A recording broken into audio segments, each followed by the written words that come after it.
गुरु नानक धन गुरु नानक वाहिगुरु जी का खालसा श्री वाहिगुरु जी की फतेह। जन्म साखी श्री गुरु नानक देव जी की। भाई बाले वाली साखी सहो सुहागन की। एक दिन श्री गुरु नानक देव जी एक नगर में गए। एक माता के घर में जा बैठे। उस नगर में एक फकीर रहता था।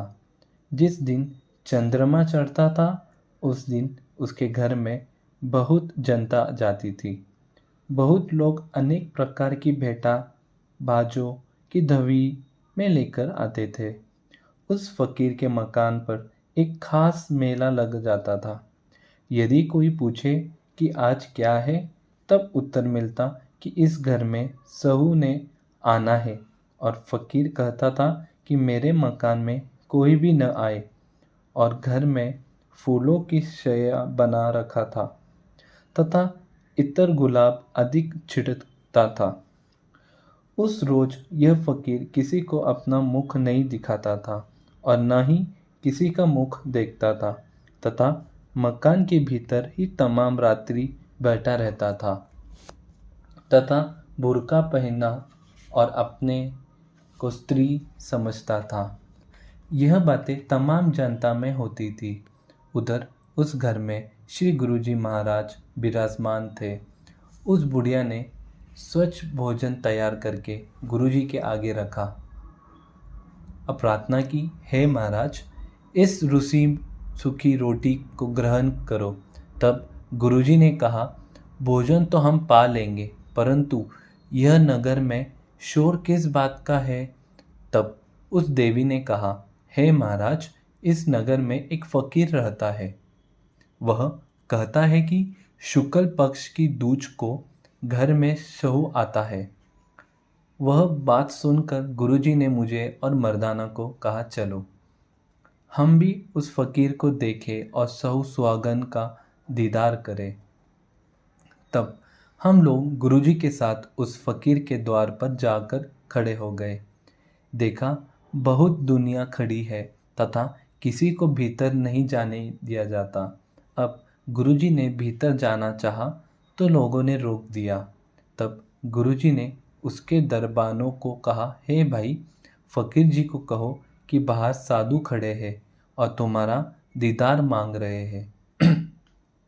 तब फकीर ने उन दरबानों को कहा, भाई, मैंने तो आज अपने सहू का दीदार करना है। आज मैंने किसी को दर्शन नहीं देना। जब दरबानों ने सुना कि वह कहा फकीर इनकार करता है, तब हमें गुरुजी ने कहा, सुनो मित्रों, यह कुछ भी नहीं है, यह झूठ स्वांग है। यदि इसको सहू का दीदार हो जाता तो वे बुरखे में सहू को पहचान लेता। तब गुरुजी वहाँ से उठकर एक पहाड़ पर जा बैठे। तब उधर जनता में देवयोग से लड़ाई हो पई। कोई झंडा उतार कर ले गया तो कोई नगारों उठाकर भाग गया। लड़ाई में सभी साजवाज वजद रहत भ्रम हो गए। अनेकों को सख्त चोट आई, खून की होली खेली गई। उस फकीर का मेला नष्ट हो गया। अब उस फकीर की चारों ओर निंदा होने लगी। महिमा पलों में घट गई। तमाम दुनिया उस फकीर को झूठा कहने लगी। एक महीने के पश्चात गुरुजी उसी बुढ़िया के घर में आए और पूछने लगे, हे बुढ़िया, आज भी चांद की पहेली है, उस फकीर के यहाँ आज मेला नहीं लगा?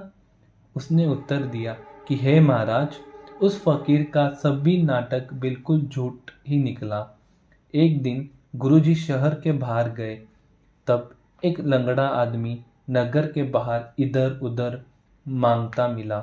वह गुरुजी को देख के ही चरणों में आ गया।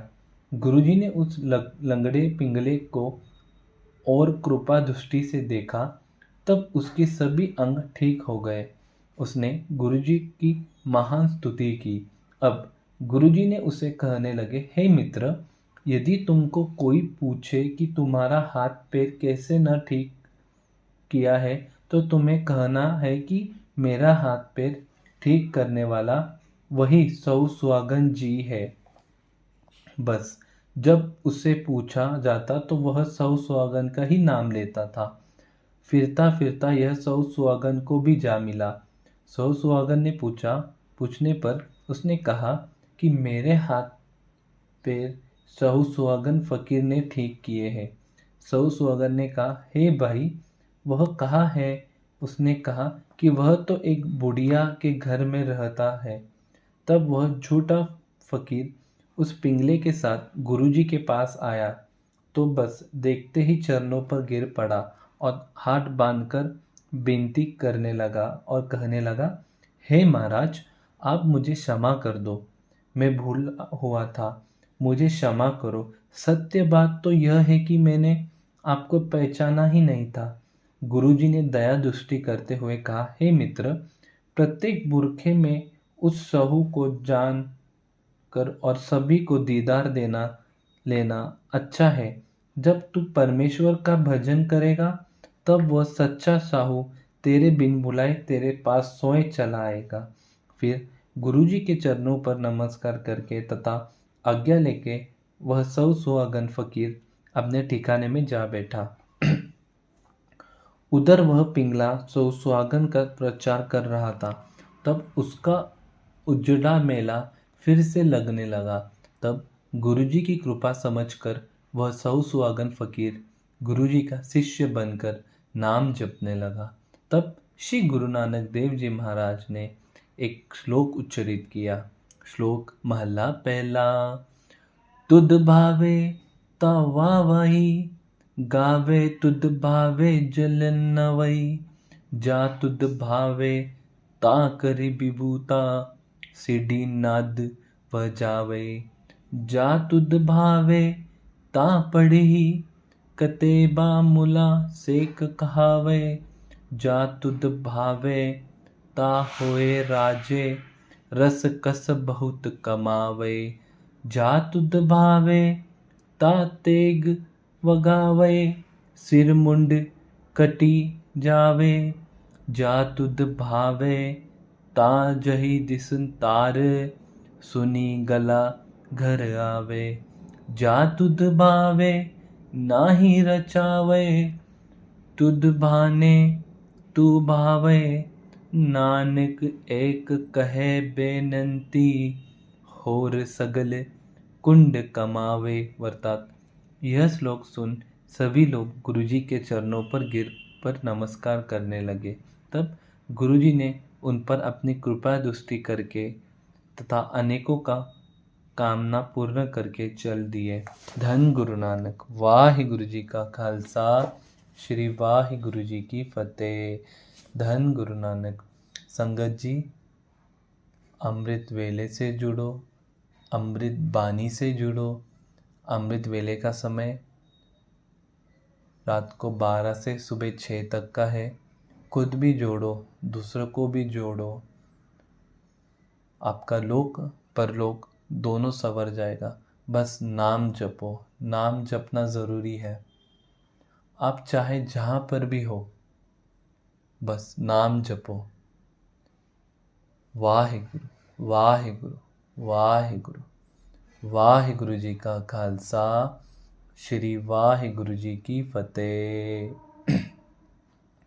एक ओंकार सतनाम करता पुरख, निर्भव निर्वैर अकाल मूरत।